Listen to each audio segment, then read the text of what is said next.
بسم اللہ الرحمن الرحیم۔ محترم ناظرین، السلام علیکم۔ ایک مرتبہ حضرت عیسیٰ بن مریم علیہ السلام کسی پہاڑ کی چوٹی سے گزر رہے تھے۔ اس وقت ابلیس ان کے پاس آیا اور اس نے ان سے کہا، روح اللہ، یہ بتاؤ کیا تمہارا خدا اس بات پر قادر ہے کہ اگر تم اس چوٹی سے نیچے گرو تو وہ تمہیں بچا سکتا ہے؟ حضرت عیسیٰ علیہ السلام نے کہا، جی ہاں، میرے رب کو یہ قدرت حاصل ہے۔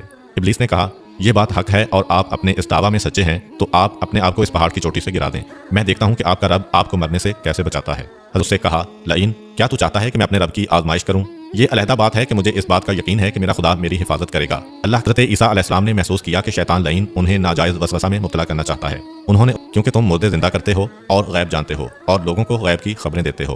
حضرت عیسیٰ علیہ السلام نے اس کی بات کاٹتے ہوئے کہا، لعین، تو جھوٹ بکتا ہے، میں خدا کا مستجاب الدعوات بندہ ہوں۔ اللہ میری دعائیں قبول کرتا ہے اور اسی کے حکم سے مردے زندہ ہوتے ہیں، اور جہاں تک غیب کی باتوں کا تعلق ہے تو خدا مجھے غیب کی اطلاع دیتا ہے، میں لوگوں کو اس کی خبر دیتا ہوں۔ جب ابلیس نے دیکھا کہ عیسیٰ علیہ السلام اس کے جال میں پھنسنے پر آمادہ نہیں ہیں تو اس نے چیخ ماری اور ان کے سامنے سے بھاگ کھڑا ہوا کہ ایک مکان سے قاری کی آواز نے اسے چونکا دیا۔ ابو نصر قرآن سننے کے لیے رک گیا۔ قاری نے دلسوز آواز میں سورہ آل عمران کی آیت نمبر 26 کی تلاوت کی، جس کا ترجمہ یہ ہے، آپ کہہ دیں کہ اے اللہ، تو ہی مالک الملک ہے، تو جسے چاہے سلطنت عطا کرے اور جسے چاہے سلطنت چھین لے، اور جسے چاہے عزت دے اور جسے چاہے ذلت دے، تمام بھلائی تیرے ہاتھ میں ہے، بے شک تو ہر چیز پر قدرت رکھتا ہے۔ اس آیت مجیدہ نے سلطان کے دل پر گہرا اثر کیا۔ وہ یہ آیت سن کر کانپ اٹھا، گھوڑے سے اترا اور رکوع کیا، پھر سجدہ بجا لایا۔ کچھ عرصہ بعد اس قاری کی وفات ہو گئی۔ اس کے ایک دوست نے خواب میں قاری کو دیکھا کہ خدا نے اسے جنت میں عظیم مقام عطا کیا ہے۔ اس نے قاری سے پوچھا کہ تجھے یہ مقام کس وجہ سے نصیب ہوا ہے؟ قاری نے جواب دیا، میں تو ایک بدکار اور گناہگار انسان تھا، میرے نامہ اعمال میں کوئی خاص نیکیاں نہیں تھیں، مگر اس کے باوجود خدا نے مجھ پر خصوصی کرم کیا اور مجھے یہ مقام عطا کیا، اور خدا نے مجھ سے فرمایا، تو نے دنیا میں ایک سلطان کو ہماری عظمت یاد دلائی تھی، اس کی وجہ سے ہم آج تجھ پر رحم کر رہے ہیں اور تجھے بلند مقام عطا کرتے ہیں۔ جی ہاں، اللہ تعالیٰ کا فرمان ہے، فاذکرونی اذکرکم، تم مجھے یاد کرو، میں تمہیں یاد کروں گا۔ پرانے زمانہ میں انطاکیہ ایک بہت بڑا شہر تھا۔ یہ شہر ایشیائی کوچک میں واقع تھا۔ اس شہر کی لمبائی 12 میل تھی اور اس میں انسانوں کی ایک بھاری تعداد قیام پذیر تھی۔ انطاکیہ شہر کے لوگ گمراہ اور ظالم تھے، وہ ستاروں اور بتوں کی پوجا کرتے تھے۔ اللہ تعالیٰ نے ان کی رشد و ہدایت کے لیے ان کے پاس 2 نبی بھیجے۔ اہل شہر نے ان کی تکذیب کی تو ان کی تقویت کے لیے تیسرے رسول کو وہاں بھیجا گیا۔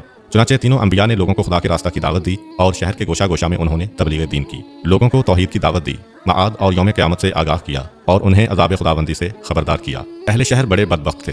3 انبیاء کی مشترکہ تبلیغی کوششوں کا ان پر کوئی خاص اثر نہ ہوا اور پورے شہر میں صرف 40 افراد نے ہی دعوت حق کو قبول کیا۔ شہر کے دوسرے لوگوں نے تینوں انبیاء اور ان کے پیروکاروں کو پکڑ کر انہیں سخت اذیتیں دیں، اور ظلم کی انتہا یہ کی گئی کہ ان مظلوموں کی گردن میں سوراخ کر کے اس میں رسیاں ڈالی گئیں، اور شہر کے ظالم لوگ رقص بسمل سے لطف اندوز ہوئے۔ اس شہر میں ایک مرد مومن رہتا تھا جس کا نام حبیب النجار تھا۔ وہ ان انبیاء پر ایمان لایا تھا، لیکن وہ اپنے ایمان کو مخفی رکھتا تھا۔ وہ شہر میں بڑھئی کا کام کرتا تھا۔ اسے جو مزدوری ملتی تھی وہ اس کو 2 حصوں میں تقسیم کرتا تھا، ایک حصہ اپنے اہل خانہ کو کھلاتا تھا اور دوسرا حصہ غرباء و مساکین میں تقسیم کرتا تھا۔ جب حبیب النجار کو اس ظلم کا پتہ چلا تو انہوں نے اپنی قوم کو تبلیغ کرتے ہوئے کہا، اے میری قوم، ان رسولوں کی پیروی کرو، ان کی اتباع کرو جو تم سے کوئی اجر نہیں مانگتے اور وہ راہ راست پر ہیں، اور میں کیوں نہ اس ذات کی بندگی کروں جس نے مجھے پیدا کیا ہے اور جس کی طرف تم سب کو پلٹ کر جانا ہے۔ کیا میں اس ذات کے علاوہ کسی کو معبود بناؤں؟ جبکہ اگر خدائے رحمان مجھے ضرر پہنچانے کا ارادہ کر لے تو ان کی شفاعت مجھے کوئی فائدہ نہیں دے سکتی اور نہ وہ مجھے چھڑا سکتے ہیں، تب تو میں صریح گمراہی میں مبتلا ہو جاؤں گا۔ میں تو تمہارے پروردگار پر ایمان لے آیا ہوں، لہٰذا میری بات سن لو۔ کیا میں اسے چھوڑ کر دوسرے معبود بنا لوں؟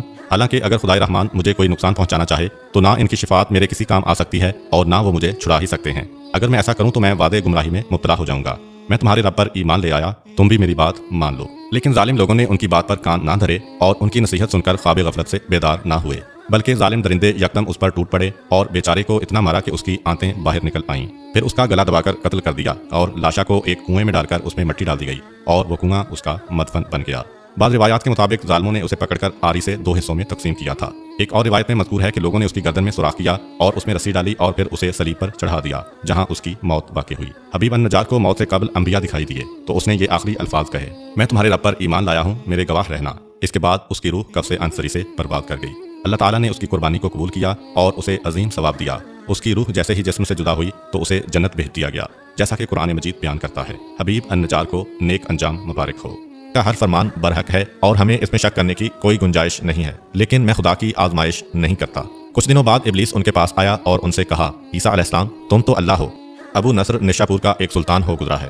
ایک مرتبہ وہ لاؤ لشکر سمیت اپنے دارالحکومت میں داخل ہو رہا تھا